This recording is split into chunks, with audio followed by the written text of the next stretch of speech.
हाय दोस्तों, मैं हूं सुनील पाल, आपका कॉमेडी का लाल। और आज मैं बात करूंगा शाहरुख खान साहब के परिवार की, शाहरुख खान साहब की। शाहरुख खान साहब के साथ मुझे मेरा सौभाग्य है कि उनके साथ काम करने का मौका मिला लाइव शोज़ में।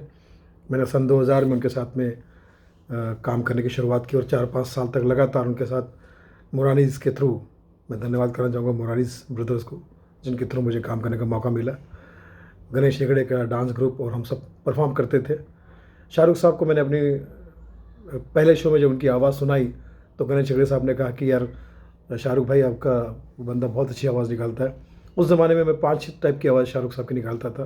तो शाहरुख साहब ने मुझे सुना और स्टेज पर लेकर गए, मुझे बोले कि ये मेरा ये ऐसा आर्टिस्ट है जो मेरी आवाज़ निकालता है। तो सुनील, ये सुना, वो सुना, वो सुना, और स्टेज पे कम से कम 10 से 15 मिनट मेरे मेरे साथ उन्होंने एक काइंड ऑफ एक्ट किया और पब्लिक बहुत अप्रिशिएट करती थी। जबकि बिल्कुल ही मेरा पहला शो था, एकदम ही नया था मैं। बात यह है कि अब जो सीन चल रहा है शाहरुख साहब के परिवार के साथ, उनके बेटे आर्यन खान को गिरफ्तार किया गया है और आर्थर रोड जेल में रखा गया है। और बहुत खबरें आती रहती है, कभी गम, कभी खुशी, कभी गम वाली खबरें आती रहती है। शाहरुख साहब को मैं सलाम करता हूँ। उन्हें हिंदुस्तान ने एसआर के सुपरस्टार बादशाह का खिताब दिया है और वाकई ये खिताब वो डिज़र्व करते हैं। अब आप देखिए, करीब 1 महीने से उनका लाडला बेटा जेल में है और ख़तरनाक जेल में है। उसके बावजूद अपने बेटे को भरपूर बचाने की कोशिश कर रहे हैं, एक बाप होने के नाते शाहरुख साहब। लेकिन कानून का कहीं भी उल्लंघन नहीं किया है, किसी के बारे में कोई उल्टा सीधा स्टेटमेंट नहीं दिया, मीडिया में आके कोई ऐसी बात नहीं की कि भाई मेरे साथ पॉलिटिक्स हो रही है या मेरे साथ मुझे ऐसा ब्लेम गेम किया जा रहा है या मेरा बेटे से गलती हुई, मुझे मेरे बेटे को माफ़ करो। किसी भी तरह का कोई कमेंट, क्योंकि बादशाह का एक एक शब्द बहुत इम्पोर्टेंट होता है। तो दोनों तरफ से पिता का पुत्र पिता का धर्म भी निभा रहे हैं और एक बादशाह होने का धर्म भी निभा रहे हैं। आज इस कहानी से हमें सबक मिलता है कि बादशाह की तकलीफ़ें, बड़ा आदमी बड़ी बातें बोलते ना, कि बड़ा आदमी बड़ी तकलीफ़ें, और वो बड़ी तकलीफ़ भी आदमी सहन शक्ति के साथ में इसे वो झेल रहे हैं और उसको निभा रहे हैं। आम आदमी होता, मुझ जैसा या कोई हम जैसे कोई भी होता तो तड़प जाता, तिलमिला जाता, कुछ का कुछ बयान दे देता, किसी को कुछ ब्लेम डाल देता, किसी कुछ कर देता, लेकिन उसने नहीं किया। शाहरुख साहब, आपको सलाम है। अब गौरी खान भाभी, मैं भाभी कहूँगा क्योंकि क्योंकि शाहरुख साहब को मैं हमेशा शाहरुख भाई कहता हूँ। अब माँ होने के नाते वो रोई भी हैं, उनका दर्द भी झलकता है, क्योंकि माँ का क्या कसूर, माँ का क्या कसूर है। बेटा माँ के लिए क्या होता है ये तो आप समझ सकते होंगे। डे नाइट वो याद करती होगी कि बेटा कहाँ है, कैसा है। और माँ बाप को इससे बड़ा दुख क्या हो सकता है कि उसकी संतान सब कुछ होते हुए भी इस तरह की ज़िंदगी जी रही है जहाँ पर उसे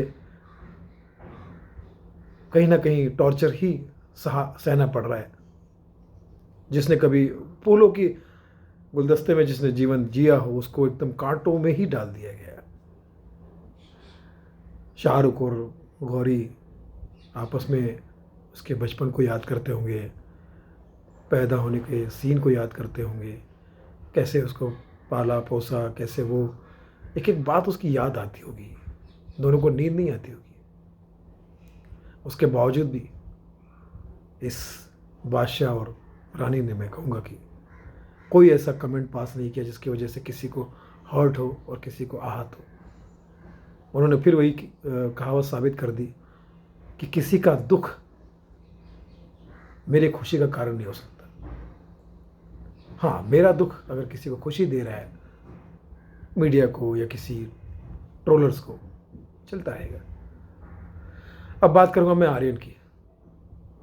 आर्यन खान 20-21 साल का, 22-23 साल का नौजवान, जो 1 महीने से जेल में है, लेकिन उसने भी कोई ऐसा कमेंट पास नहीं किया है, उसने भी कोई ऐसी बात नहीं की है।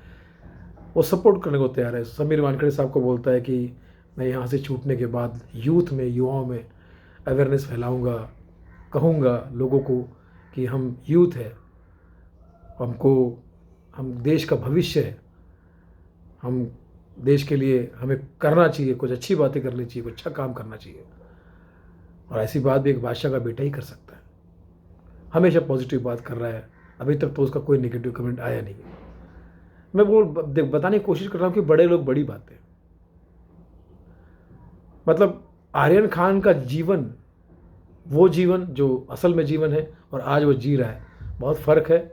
और ये ऐसा बदलाव किसी की भी ज़िंदगी में उसको तोड़ के रख देगा, लेकिन इस बंदे ने अपने आप को वहाँ पर भी संभाला है और इसने भी साबित कर दिया कि बाप बादशाह है तो मैं राजकुमार हूँ, शहज़ादा हूँ। ज़बान पे बहुत कंट्रोल है, सोच पे बहुत कंट्रोल है। अब आरोप प्रत्यारोप तो लगा रहेगा, हो सकता है कि वो उसने ड्रग्स पहले कभी ज़माने में ली होगी, अब आगे से नहीं लेगा, ये भी सारी चीज़ें बदलाव आ सकती है। लेकिन वो एक यूथ आइकॉन ज़रूर बन गया है। सारे दुनिया में ये मैसेज फैल गया है कि भैया कानून सर्वोपरि है, नियम सर्वोपरि हैं। आप किसी के भी बेटे हो, कोई फ़र्क नहीं पड़ता, बाप आपका बादशाह हो या गरीब हो, कोई फ़र्क नहीं पड़ता, कानून सबके लिए एक जैसा है। और अब बात करेंगे समीर वानखेड़े साहब की, तो समीर वानखेड़े साहब अपना धर्म निभा रहे हैं, कर्तव्य निभा रहे हैं। मेरा सलाम है इस पूरे परिवार को, समीर साहब के परिवार को भी। और सत्यमेव जयते, जीत हो सबकी, सब खुशी खुशी रहे। बुरा, मैं सारे यूथ से निवेदन करता हूँ कि भैया बुरा नशा मत पालो।